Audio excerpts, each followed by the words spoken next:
जय श्री कृष्णा।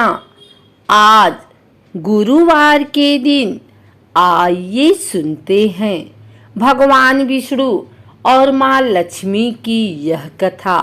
यदि कोई व्यक्ति अपने जीवन में धन का वास चाहता है तो हमेशा ही माँ लक्ष्मी के साथ भगवान विष्णु की आराधना अवश्य करे।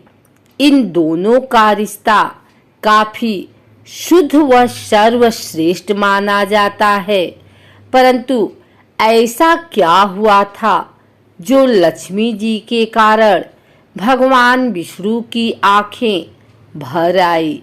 पुराणों में विख्यात एक कथा के अनुसार लक्ष्मी जी की किस बात से विष्णु जी इतने निराश हो गए।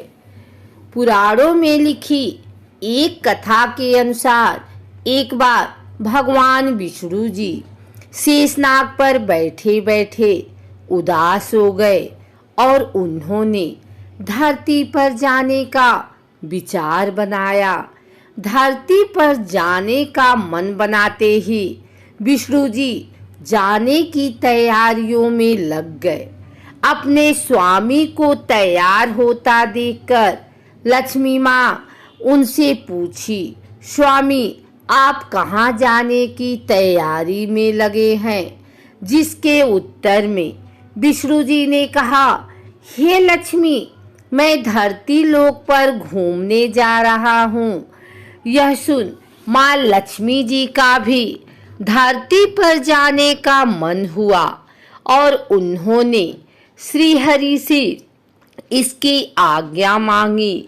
माँ लक्ष्मी द्वारा प्रार्थना करने पर भगवान विष्णु बोले, तुम मेरे साथ चल सकती हो, लेकिन एक शर्त पर तुम धरती पर पहुंचकर उत्तर दिशा की ओर बिल्कुल मत देखना, तभी मैं तुम्हें अपने साथ लेकर जाऊंगा।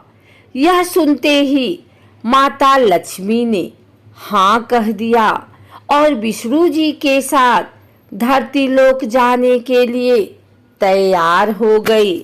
माँ लक्ष्मी और भगवान विष्णु सुबह सुबह धरती पर पहुंच गए। जब वे पहुंचे तब अभी सूर्य देवता उदय हुए ही थे। रात्रि में बरसात हुई थी, जिस कारण चारों ओर हरियाली ही हरियाली थी। धरती बेहद सुंदर दिख रही थी, जिसके फलस्वरूप माँ लक्ष्मी मंत्र मुग्ध होकर धरती के चारों ओर देख रही थी और भूल गई कि पति को क्या वचन देकर आई हैं। अपनी नजर घुमाते हुए उन्होंने कब उत्तर दिशा की ओर देखा, उन्हें पता ही नहीं चला। मन ही मन में मुग्ध हुई माँ लक्ष्मी जी ने जब उत्तर दिशा की ओर देखा तो उन्हें एक सुंदर बगीचा नजर आया। उस ओर से भीनी भीनी खुशबू आ रही थी। बगीचे में बहुत ही सुंदर सुंदर फूल खिले थे। फूलों को देखते ही माँ लक्ष्मी बिना सोचे समझे उस खेत में चली गई और एक सुंदर सा फूल तोड़ लाई। फूल तोड़ने के पश्चात जैसे ही माँ लक्ष्मी भगवान विष्णु के पास वापस लौट कर आई तो भगवान विष्णु की आंखों में आंसू थे। माँ लक्ष्मी के हाथ में फूल देख विष्णु बोले, कभी भी किसी से बिना पूछे उसका कुछ भी नहीं लेना चाहिए। और साथ ही उन्हें विष्णु जी को दिया हुआ वचन भी याद दिलाया। माँ लक्ष्मी को अपनी भूल का जब आभास हुआ तो उन्होंने भगवान विष्णु से इस भूल की क्षमा मांगी।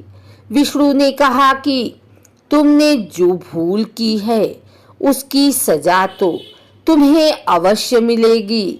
जिस माली के खेत से तुमने बिना पूछे फूल तोड़ा है, यह एक प्रकार की चोरी है।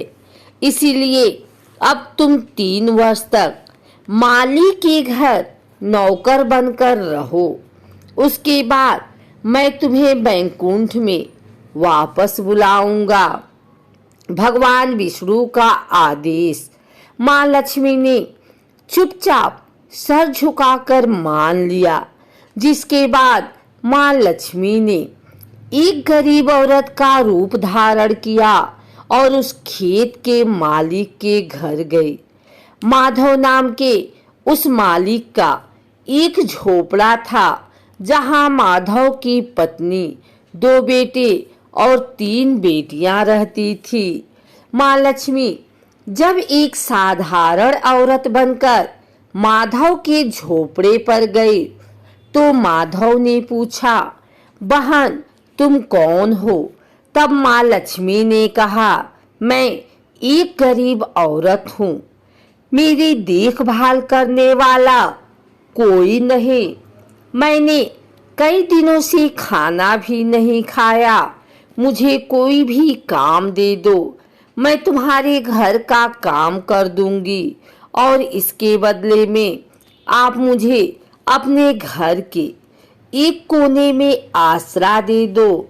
माधव बहुत ही अच्छे दिल का मालिक था, उसे दया आ गई, लेकिन उसने कहा, बहन मैं तो बहुत ही गरीब हूँ, मेरी कमाई से मेरे घर का खर्च काफी कठिनाई से चलता है, लेकिन अगर मेरी 3 की जगह 4 बेटियां होती तो मुझे गुजारा करना था। अगर तुम मेरी बेटी बनकर जैसा रूखा सूखा हम खाते हैं उसमें खुश रह सकती हो तो बेटी अंदर आ जाओ। माधव ने माँ लक्ष्मी को अपने झोपड़े में शरण दी और माँ लक्ष्मी 3 साल उस माधव के घर पर नौकरानी बनकर रही। कथा के अनुसार कहा जाता है कि जिस दिन माँ लक्ष्मी माधव के घर आई थी, उसके दूसरे दिन ही माधव को फूलों से इतनी आमदनी हुई कि शाम को उसने एक गाय खरीद ली। फिर धीरे धीरे माधव ने जमीन खरीद ली और सबने अच्छे अच्छे कपड़े भी बनवा लिए। कुछ समय बाद माधव ने एक बड़ा पक्का घर भी बनवा लिया। माधव हमेशा सोचता था कि मुझे यह सब इस महिला के आने के बाद मिला है। इस बेटी के रूप में मेरी किस्मत आ गई है। एक दिन माधव जब अपने खेतों से काम खत्म करके घर आया तो उसने अपने घर के द्वार पर गहनों से लदी एक देवी स्वरूप औरत को देखा। जब निकट गया तो उसे आभास हुआ कि यह तो मेरी मुंह बोली चौथी बेटी यानी वही औरत है। कुछ समय के बाद वह समझ गया कि यह देवी कोई और नहीं बल्कि स्वयं माँ लक्ष्मी है। यह जानकर माधव बोला, हे माँ हमें क्षमा करें, हमने आपसे अनजाने में ही घर और खेत में काम करवाया। हे माँ यह कैसा अपराध हो गया, हे माँ हम सबको माफ कर दें। यह सुन माँ लक्ष्मी मुस्कुराई और बोली, हे माधव तुम बहुत ही अच्छे और दयालु व्यक्ति हो। तुमने मुझे अपनी बेटी की तरह रखा, अपने परिवार का सदस्य बनाया। इसके बदले मैं तुम्हें वरदान देती हूँ कि तुम्हारे पास कभी भी खुशियों की और धन की कमी नहीं रहेगी।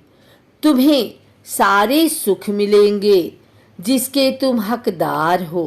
इसके पश्चात माँ लक्ष्मी अपने स्वामी के द्वारा भेजे रथ में बैठकर बैकुंठ को चली गई।